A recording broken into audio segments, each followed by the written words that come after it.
बिना गलती की सज़ा। अगर प्यार सच्चा हो तो लोग बिछड़कर भी मिल जाते हैं। नित्या की शादी को लगभग 1 साल भी नहीं हुए थे और उसका तलाक हो गया। नित्या के घर वालों ने ज़बरदस्ती नित्या की शादी करवा दी थी। शादी के कुछ 3 महीने के बाद ही उसके पति राकेश का व्यवहार बदल गया। वो नित्या से हमेशा झगड़ा ही करता रहता था। राकेश एक कंपनी में काम करता था और रोज़ शाम को देरी से घर आता था क्योंकि ऑफिस के बाद वो दारू पीने के लिए रुक जाता था। घर आकर वो नित्या से हर छोटी छोटी बात पर बहस करता था, उसे खरी खोटी सुनाता था। वो नित्या को ये भी बोल देता था कि चल जा तू अब जहाँ से, मुझे तेरी कोई ज़रूरत नहीं है, बहुत मिल जाएगी तेरी जैसी। नित्या अपनी शादीशुदा ज़िंदगी में बहुत परेशान थी। कुछ महीने ऐसा ही चलता रहा। राकेश थोड़ा भी नहीं बदला था।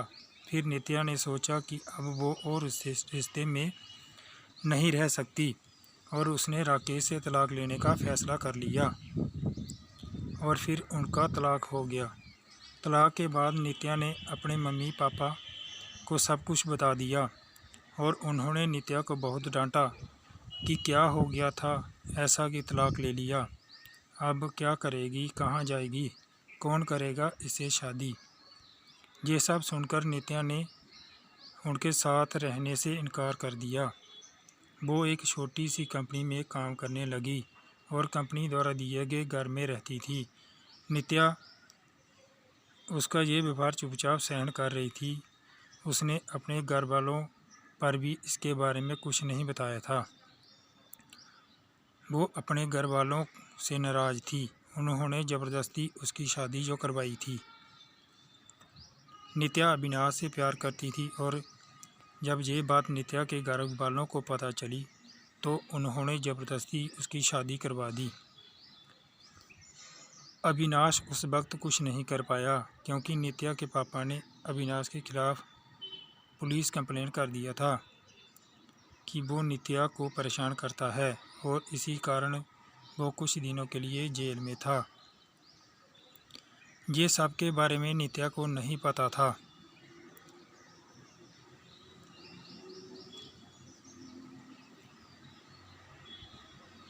उसे कभी कभी अविनाश की बहुत याद आती थी, लेकिन उसने अविनाश से कभी संपर्क करने की कोशिश नहीं किया। वो सोचती थी कि अब उसे किसी पर बोझ नहीं बनना। वो अपने पैरों पर खड़ा होना चाहती थी। वो अपना पूरा समय अपने काम को देती थी। उसका काम इतना अच्छा था कि 4 महीनों में ही उसका प्रमोशन हो गया और वो अपने डिपार्टमेंट की हेड बन गई। प्रमोशन के 1 महीने के बाद उसे कंपनी की तरफ से एक मीटिंग अटेंड करने के लिए विदेश जाने का अवसर मिला। नित्या अपने काम में बहुत तरक्की कर रही थी। अब उसके मम्मी पापा को भी नित्या पर बहुत फ़ख्र महसूस हो रहा था। अब वो पछताते थे कि उन्होंने उसकी शादी गलत घर में कर दिया था। नित्या विदेश जाने की बात से बहुत खुश थी। 4 दिन बाद ही उसकी टिकट थी। उसे कुछ ख़रीदारी भी करनी थी। फिर वो अपने ऑफिस के एक मॉल में गई। उसे कपड़े और कुछ मेकअप का सामान लेना था। वो मॉल में घूम रही थी, कपड़े देख रही थी। तभी किसी ने पीछे से उसके कंधे पर हाथ रखा और पीछे मुड़ी देखने के लिए, और वो बिल्कुल आंखों पर विश्वास नहीं कर पा रही थी। वो इंसान और कोई नहीं अविनाश था। नित्या उसे देखती रह गई। उस समय नहीं समझ नहीं आया कि वो अविनाश से क्या बात करे। अविनाश नित्या को देखकर बहुत खुश हुआ। दोनों के आंखों में आंसू के साथ खुशी भी थी। अविनाश से पूछा, जहाँ पति के साथ हो क्या? नित्या ने उसे नज़रें चुराते हुए बोली। अविनाश ने पूछा, कैसी हो? नित्या उससे बात नहीं करना चाहती थी। वो नहीं चाहती थी कि अविनाश को पता चले कि उसका तलाक हो गया है और अब वो अकेले रहती है। अविनाश उससे पूछे जा रहा था। उसने बोला, कुछ बोलो। नित्या वहाँ से जाने लगी। उसने अविनाश को बोला कि मुझे तुमसे कोई बात नहीं करनी, तुम चले जाओ। अविनाश उसके पीछे पीछे जाने लगा। उसने कहा, मेरी बात तो सुन लो। एक बार फिर भी नित्या नहीं रुकी। फिर अविनाश ने कहा, मुझे मेरी कसम है, बस एक बार रुक के मेरी बात सुन लो। फिर नित्या रुक क्या करती, आखिर उसके दिल में अभी भी अविनाश के लिए प्यार था, तो वो रुक गई। फिर अविनाश ने कहा कि बैठकर बात करते हैं। फिर वो दोनों माल के एक रेस्टोरेंट में गए। अविनाश ने उससे पूछा कैसी हो। वो बोली ठीक हूँ। अविनाश ने उसके पति के बारे में पूछा कि वो कैसा है, तुम्हारा ध्यान रखता है ना। नित्या चुप थी। अविनाश ने बोला क्या हुआ, तुम चुप क्यों हो, कुछ बोलो, तुम्हें कोई परेशानी नहीं है ना। नित्या बोली मेरा तलाक हो गया है। अविनाश को ये सुनते ही एक उम्मीद की किरण दिखने लगी। उसने पूछा कब और क्यों।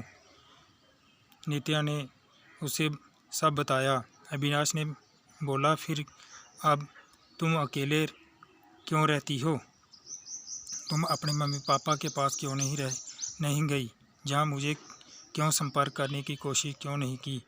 नित्या बोली तुम अगर मुझसे प्यार करते ही थे तो जब मेरी शादी हुई तब क्यों नहीं आए मुझे लेने, कहाँ थे तुम उस समय। उस वक्त मैं बिल्कुल अकेली हो गई थी और मजबूरी में शादी हो गई मेरी।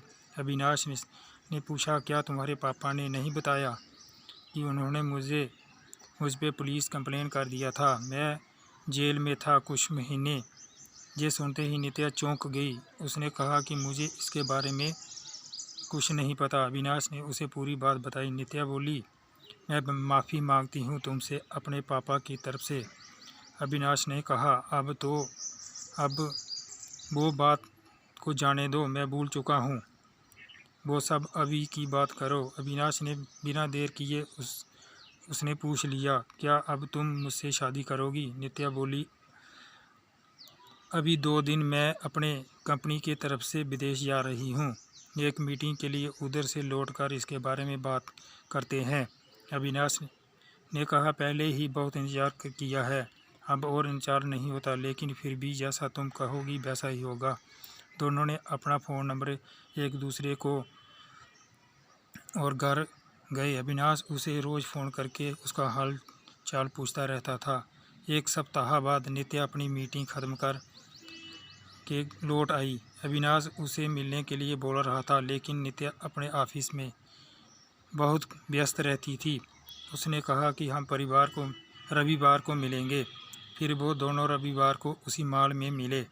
अविनाश ने पहले उसके मीटिंग और काम के बारे में पूछा कि सब ठीक ठाक चल रहा है ना। नित्या ने कहा हाँ सब ठीक है। फिर अविनाश ने उससे शादी का पूछा, तुमने कहा था कि आके बताओगी, शादी करोगी कि नहीं, अब बोलो क्या सोचा है। नित्या तो अविनाश से प्यार करती ही थी और अब उसे मौका मिला था उस अपने प्यार के साथ पूरी ज़िंदगी बिताने का। उसने हाँ कह दिया।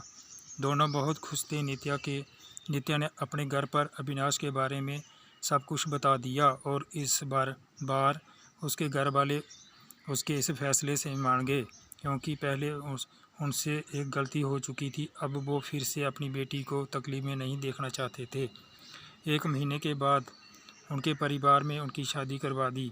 अविनाश ने अपना खुद का एक बिजनेस स्टार्टअप किया था। अब नित्या उसके साथ बिजनेस में हाथ बटाती थी और वो दोनों खुशी खुशी हमेशा के लिए एक साथ हो गए। तो दोस्तों हमारी ये कहानी आपको कैसी लगी, कृपया हमें लाइक कीजिए, शेयर कीजिए और सब्सक्राइब कर लीजिए। मिलते हैं किसी दूसरी कहानी के साथ, तब तक के लिए बाय बाय।